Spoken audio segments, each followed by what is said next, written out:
देखिए हम लोग आज जो क्वाड्रेटिक इक्वेशन में जो पढ़ेंगे नेचर ऑफ रूट्स पढ़ेंगे, ठीक है ना। तो हम लोग जानते हैं कि एक्स स्क्वायर का जो कोफिशिएंट होता है वो ए का मान होता है, एक्स का जो कोफिशिएंट होता है वो बी का मान होता है, और जो सी होता है ये कांस्टेंट होता है, ठीक है। तो इसमें एक फॉर्मूला आपको याद रखना है, डी बराबर, डी का पूरा जो नाम होता है डिस्क्रिमिनांट होता है, डिस्क्रिमिनांट। इसका जो फॉर्मूला होता है बी स्क्वायर माइनस 4ac होता है, ठीक है ना। D equal B square minus 4ac, और यही जो है आपका नेचर ऑफ रूट्स होता है। इसी को कैसे नेचर ऑफ रूट्स कहते हैं, देखिए सबसे पहले अगर आपका मान आ जाए चूंकि d ग्रेटर देन 0, यानी d का जो वैल्यू होगा 0 से क्या हो, बड़ा हो, ग्रेटर हो, ठीक है ना। तो ये आपका हो जाएगा डिस्टिंक्ट रियल, ठीक है ना। यही नेचर ऑफ रूट्स 3 होते हैं। कौन कौन होते हैं, कौन कौन नहीं होते, वही हम लोग एक्सप्लेन करते हैं। जब d इक्वल 0 आ जाए, ठीक है, d इक्वल 0 आ जाएगा तो ये आपका जो हो जाएगा इक्वल रियल रूट्स हो जाएगा। आइए डिस्टिंक्ट रियल रूट्स, आइए आपका रूट्स हो जाएगा, ठीक है ना। लेकिन जब वही d का जो मान हो,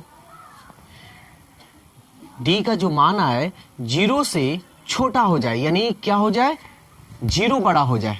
जब 0 बड़ा हो जाएगा तो ये आपका नो रियल रूट्स हो जाएगा, नो रियल रूट्स, ठीक है। अब समझिए एक बार फिर से हम लोग डिस्कस कर लेते हैं। नेचर ऑफ रूट्स यही है, यही 3 होते हैं, ठीक है ना।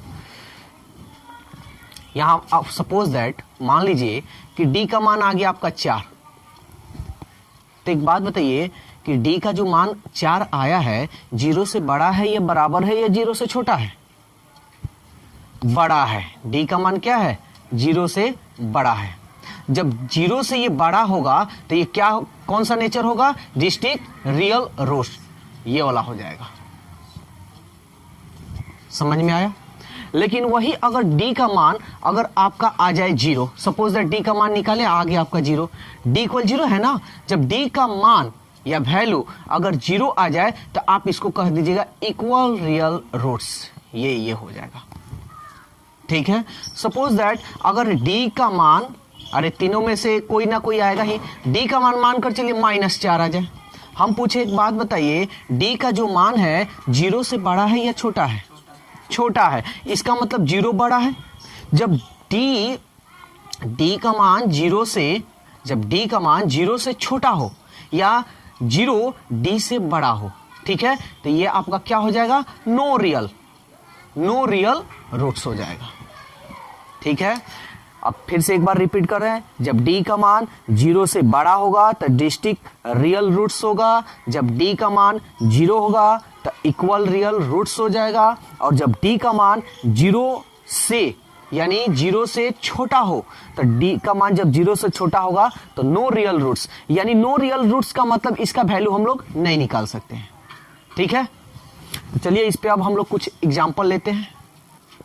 देखिए एक्सरसाइज 4.4 क्वेश्चन नंबर 1 का पहला नंबर कह रहा है, find the nature of the roots of the flowing quadratic equations, if the real roots exist find them.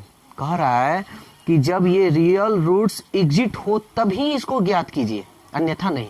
तो इसके लिए सबसे पहले हम लोग ए बी सी का मान हम लोग ज्ञात करेंगे, ठीक है ना। सबसे पहले ए का मान हम लोग देखेंगे, तो एक्स स्क्वायर का जो कोफिशिएंट होता है वही ना ए का मान होता है, तो एक्स स्क्वायर का कोफिशिएंट 2।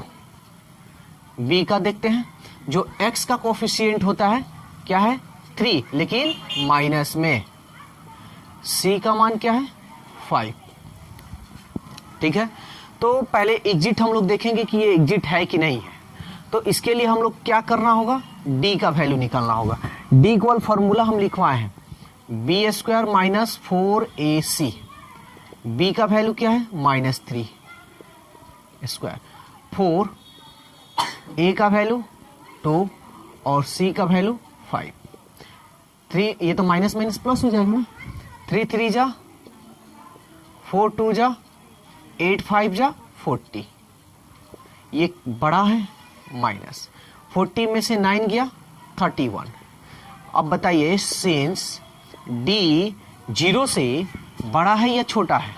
छोटा है। क्या ये कोई क्या कह रहा है रियल रूट्स ना, क्या ये nature of the real roots है? नहीं है। क्यों? क्योंकि ये डी से क्या है, डी का जो वैल्यू है वो 0 से क्या है छोटा है, ठीक है ना। तो आप क्या लिखिएगा, सो नो रियल रूट्स, ठीक है, इसलिए आप इसको फाइंड नहीं कर सकते हैं। कोई दिक्कत? चलिए क्वेश्चन नंबर 1 का 2 देखते हैं, वही क्वेश्चन है। तो सबसे पहले ये एग्जिट है या नहीं है वो चेक करेंगे। तो वैल्यू हम लोग निकाल लेते हैं, ए का वैल्यू सेंस ए का वैल्यू एक्स स्क्वायर का कोफिशिएंट 3, बी का एक्स का कोफिशिएंट माइनस में है ना -4√3। देखिए आप लोगों के मन में ये होगा कि यहाँ आप साइन लिख रहे हैं, यहाँ साइन नहीं लिख रहे, यहाँ साइन जो है हाइड हुआ है, मतलब छिपा हुआ है, प्लस छिपा रहता है, ठीक है। कांस्टेंट क्या है आपका 4 निकालते हैं। सबसे पहले डी का फॉर्मूला, डी डिस्क्रिमिनांट जिसको हम लोग बोलते हैं क्या होता है, B square minus 4ac, B का वैल्यू -4√3 स्क्वायर माइनस 4, ए का वैल्यू 3, सी का वैल्यू 4।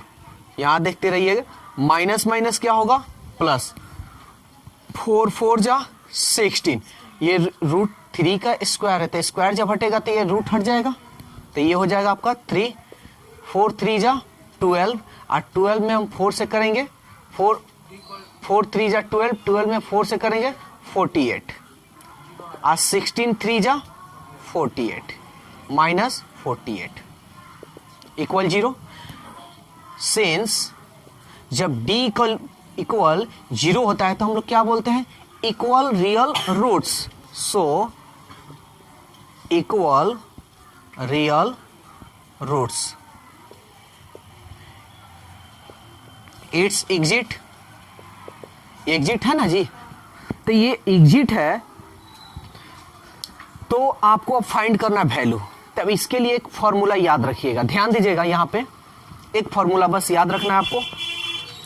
यहाँ आप देखिए ये जो क्वाड्रेटिक इक्वेशन है, यहाँ आपको क्या दिखाई दे रहा है x, या आपको हम साइड में एक फॉर्मूला लिखकर बता दे रहे हैं। जैसे मान लीजिए आपका ax² + bx + c = 0, तो आपको नेचर ऑफ रूट्स के द्वारा मतलब इसको फाइंड करना है, x का वैल्यू ज्ञात करना है, तो हम लोग कैसे ज्ञात करेंगे।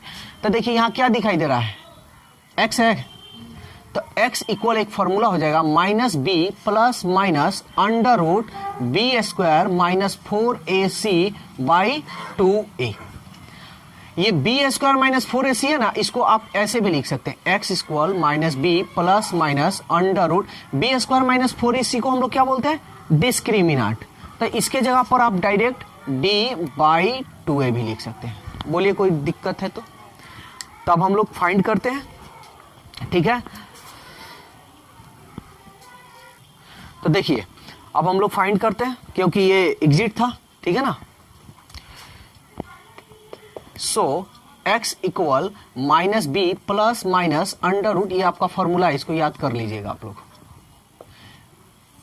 b² -4ac/2a माइनस b का वैल्यू देखिए तो क्या है -4√3 प्लस माइनस अंडर, b का वैल्यू क्या है -4√3 का स्क्वायर -4, a का वैल्यू 3 एंड c का वैल्यू 4 बाई 2, a का वैल्यू देखिए 3,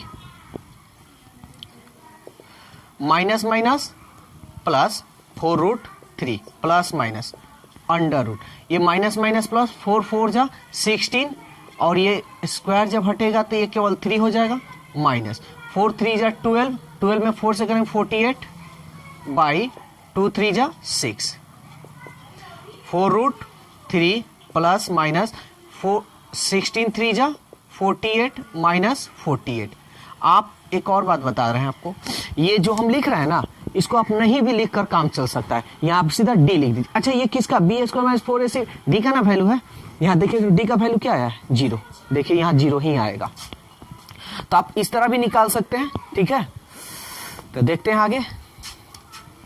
यहाँ पे बता दे रहे हैं 4√3 प्लस माइनस 48 यानी 0 बाई 4, सॉरी 6, 4√3 प्लस माइनस 0 का वैल्यू, ये तो स्क्वायर रूट होगा, खत्म हो जाएगा।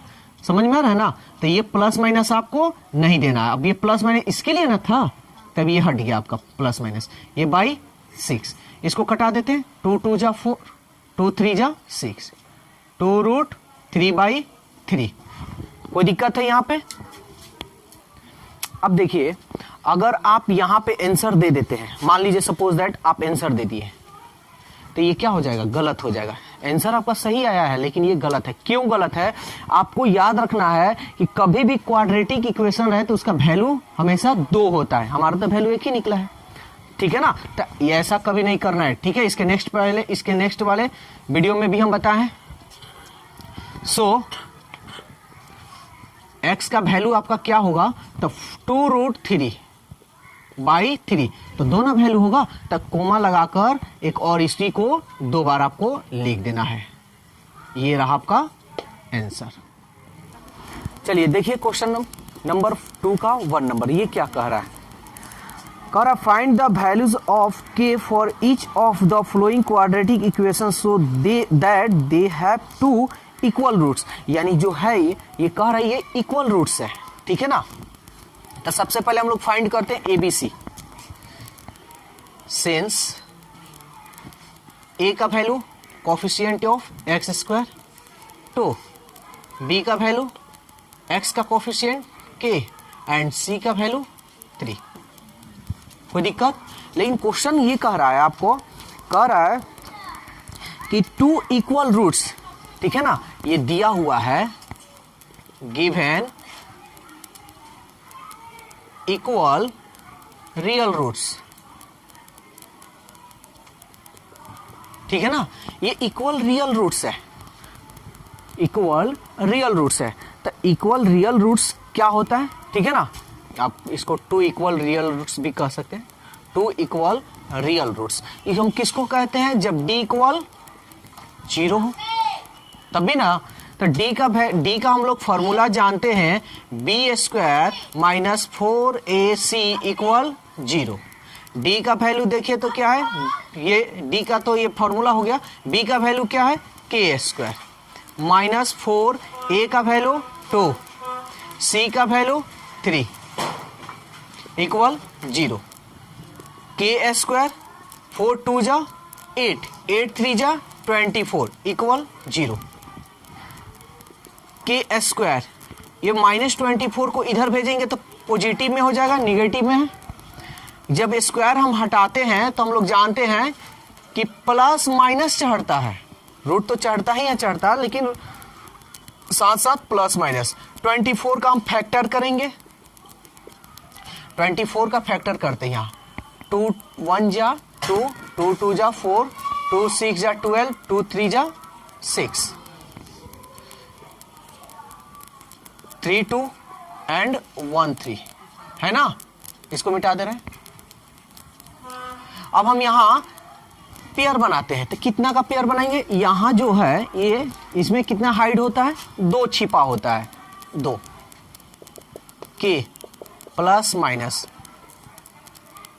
2 का square 2 cross 3 k plus minus ये 2 है, बाहर निकल जाएगा, ये नहीं निकलेगा, 2 3 जा 6।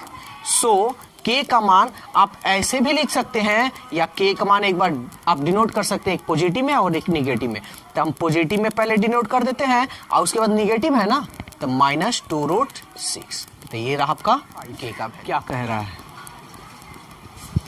कह रहा है is it possible to design a rectangular park, एक रेक्टेंगुलर पार्क का डिजाइन किया जाता है जिसका पेरीमीटर 80 मीटर है, पेरीमीटर 80 मीटर है। और फिर कह रहा है एरिया, एरिया कितना है 400 मीटर स्क्वायर, ठीक है ना। कह रहा है कि यदि if so find its length and breadth, यानी पॉसिबल है तो इसका लेंथ और ब्रेथ फाइंड कीजिए। तो यहाँ पहले इस वर्ड्स प्रॉब्लम में इसमें कोई कंपेयर कर रहा है, किसी से कंपेयर नहीं कर रहा है, कोई लेंथ बड़ा छोटा की बात कर ही नहीं रहा। तो हम अपने मन से कुछ भी मान लेते हैं। सबसे पहले आपको तो एक फॉर्मूला याद होना चाहिए, यहाँ लिख दे रहे हैं, यहाँ पे लिख दे रहे हैं पेरीमीटर ऑफ रेक्टेंगल। तो पेरीमीटर ऑफ रेक्टेंगल क्या होता है, ठीक है ना। सबसे पहले ये आपको जानना होगा।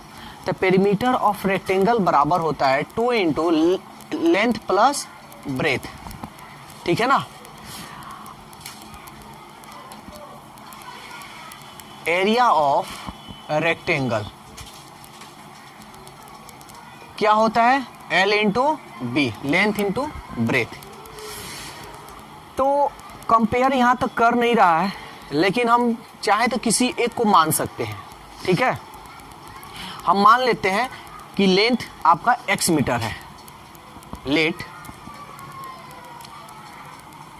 Length of rectangle park, park का जो लेंथ है हम मान लेते हैं x मीटर। लेंथ ना माने हैं, ब्रेथ तो नहीं माने, बिना ब्रेथ का ये निकलेगा भी नहीं। तो हम यहां ब्रेथ ऑफ रेक्टेंगल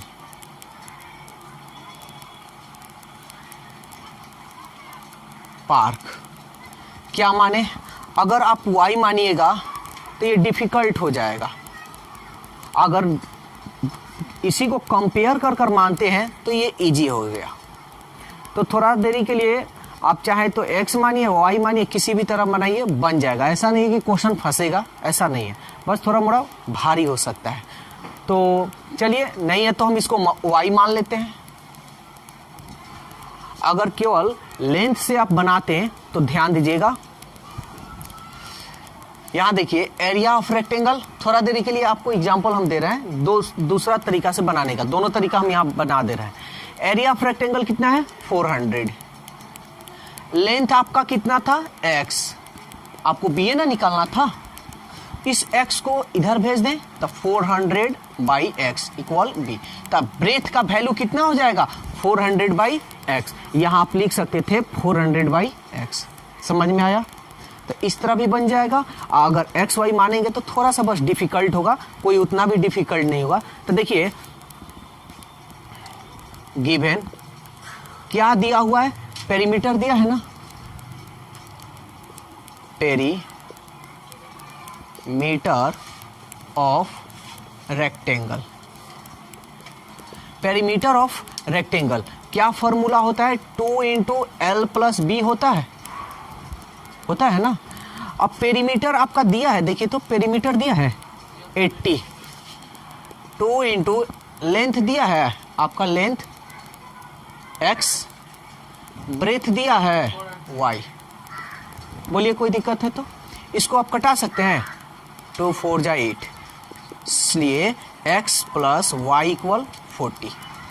बोलिए कोई दिक्कत है तो आप चाहें तो दो इक्वेशन पुट कर कर भी सॉल्व करिए। यहाँ देखिए एक और बात कि यहाँ पे ये नहीं कह रहा है कि आप रियल नेचर ऑफ रूल्स से आप निकालिए, या कोई मेथड यहाँ जिक्र नहीं कर रहा कि आप इस मेथड से निकालिए, ठीक है। तो आपकी मर्जी, जिस मेथड से निकालना चाहते हैं उस मेथड से निकाल सकते हैं। तो चाहे तो आप इसको इधर भेज सकते हैं। चलिए यहाँ एक वैल्यू निकाल लेते हैं, चाहे रहने देते हैं इतना ही पे, बाद में हम बता देंगे। अब फिर क्या दिया है, एरिया दिया है ना, अगेन एरिया ऑफ रेक्टेंगल तो एरिया ऑफ रेक्टेंगल बराबर क्या होता है, L into B. Area of rectangle कितना दिया है आपका 400 इक्वल L का मान क्या है x एंड B का मान क्या है y। ठीक है ना। तो अब देखिए यहाँ पे दो इक्वेशन आ गया, तो हल सॉल्व करने में थोड़ा मोड़ा प्रॉब्लम हो सकता है। तो यहाँ आप वैल्यू निकाल लीजिए, किसी का भी वैल्यू आप निकाल लीजिएगा तो आसान हो जाएगा। ठीक है, तो हम थोड़ा देरी के लिए यहाँ वैल्यू हम निकाल लेते हैं। ये हो गया आपका 400, ये x रहने देते, y का वैल्यू निकाले, y यही रहने देते, इसको इधर भेजेंगे तो ये 40 माइनस x हो जाएगा ना, y यही रहने दिए, y को यही रहने दिए, x को इधर भेज दिए हैं, तो ये 40 अब प्लस है, इधर जाएगा तो माइनस, तो y का वैल्यू निकल गया मेरा। अब इस y का वैल्यू जो है हम इसको क्या करेंगे, यहाँ पुट कर देंगे 40 माइनस एक्स। बोलिए कोई दिक्कत है तो, ठीक है। अब इसको हम लोग क्या करेंगे, सॉल्व करते हैं। तो ये हो गया आपका 400, x में 40 से करेंगे 40x, इसमें करेंगे तो एक्स स्क्वायर। ठीक है, अब हम लोग क्या करते हैं, चलो जी अब देखते हैं, इसको हम लोग सॉल्व करते हैं। ठीक है, एक्स स्क्वायर को इधर लाइए, तो माइनस में है तो इसको इधर आएगा तो ये प्लस में हो जाएगा। 40x को इधर लाइए तो ये हो जाएगा माइनस 40x। यहाँ पे क्या है, प्लस है ना, तो प्लस 400 इक्वल 0। ऐसा फैक्टर यानी ऐसा इक्वेशन जब भी आता है क्वाड्रेटिक इक्वेशन, तो इसको सॉल्व करने का तरीका बताया है। बहुत सारा तरीका है, और नहीं तो आप डिस्क्रिमिनेंट पे आप तोड़ सकते हैं। ठीक है, नेचर ऑफ रूट्स का जो मेथड है उस पे भी। तो चलिए किस पे तोड़ दें, नेचर ऑफ रूट्स पे ही तोड़ देते हैं। तो वैल्यू निकाल देते हैं। सिंस ए का वैल्यू क्या होगा, एक्स स्क्वायर का कोफिशिएंट 1, बी का वैल्यू माइनस 40 एंड सी का वैल्यू 400। ठीक है ना। सो एक्स का वैल्यू देखते हैं क्या होता है। यहाँ देखिए एक्स एक्स दिखाई दे रहा है ना, इसलिए एक्स ही हम यहाँ लिखेंगे। यहाँ वाई वाई रहता तो यहाँ क्या लिखते हैं, वाई। तो क्या फॉर्मूला होता है, minus B plus minus under root B square minus 4ac by 2a। ठीक है ना।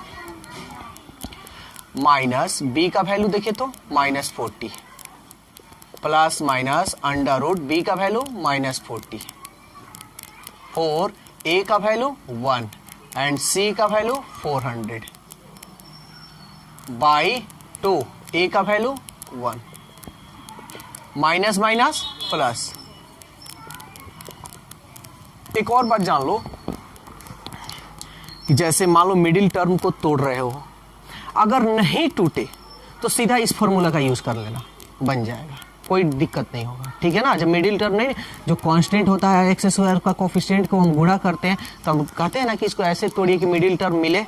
जब ऐसा सिचुएशन नहीं हो यानी नहीं मिले, तो आप सीधा इस डायरेक्ट फॉर्मूला का यूज कीजिए, आंसर आ जाएगा आपका। तब देखते हैं, माइनस माइनस प्लस, 4 4 जा 16, 1 0 दो बार लिखेंगे, माइनस 4 1 जा 4, 4 4 जा 16, ये 0 बाई 2 1 जा 2, 40 प्लस माइनस ये क्या हो जाएगा, 0 हो जाएगा। आप कटा भी सकते हैं ऐसे, बाई 2, 40 प्लस माइनस ये 0 का स्क्वायर रूट 0 बाई 2, जी ये तो खत्म हो जाएगा ना, क्या बच जाएगा 40 बाई 2, कटा दीजिए, 2 2 जा 4 0, यानी आपका क्या आया 20 आया। ठीक है ना। तो ये किसका वैल्यू निकला, x का वैल्यू, ये क्या है, सो x का वैल्यू। लेकिन हमको क्या निकालना है, लेंथ ब्रेथ ना निकालना है। तो देखिए तो लेंथ आपका क्या हो गया, लेंथ ये रेक्टेंगल का है, आप लोग पूरा लिख लीजिएगा, length of rectangle park x। ठीक है ना। तो x का तो वैल्यू 20 निकल गया, लेकिन अभी हमको y का भी वैल्यू निकालना है ना। तो अभी इसको क्या कीजिए, आप निकाल लीजिए, पहले पूरा निकाल लीजिए। तो यहाँ देखिए x का वैल्यू 20 आया है, इस x का वैल्यू को आप क्या कीजिए, इक्वेशन 1 में रख लेते हैं। Put x equal 20 in equation first. ठीक है ना। तो फर्स्ट यही है ना, 20 प्लस y यही है ना, इक्वल 40, y 40 प्लस को इधर भेजिए -20, सो y इक्वल 20। तो आपको लेंथ और ब्रेथ निकालना है, तो निकाल लीजिए। लेंथ क्या माने हैं x, तो x का मान 20, और ब्रेथ क्या माने हैं y यानी 20। बोलिए कोई दिक्कत है तो?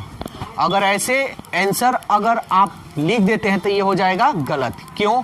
क्योंकि लेंथ और ब्रेथ कोई ना कोई यूनिट होता है। यूनिट अब लिखे हैं यानी क्या है, मीटर है, तो ये मीटर नहीं छोड़ना है, नहीं तो गलत हो जाएगा। ये छोटी छोटी चीज़ पे गलत हो जाता है। तो दोस्तों वीडियो कैसा लगा अपनी राय कमेंट्स बॉक्स में ज़रूर दें। अगर वीडियो अच्छा लगा है तो वीडियो को लाइक कीजिए, सब्सक्राइब कीजिए और इस वीडियो को ज़्यादा से ज़्यादा अपने दोस्तों में शेयर कीजिए। तो आज के लिए इतना ही, फिर अगले दिन मिलते हैं। Okay, bye bye.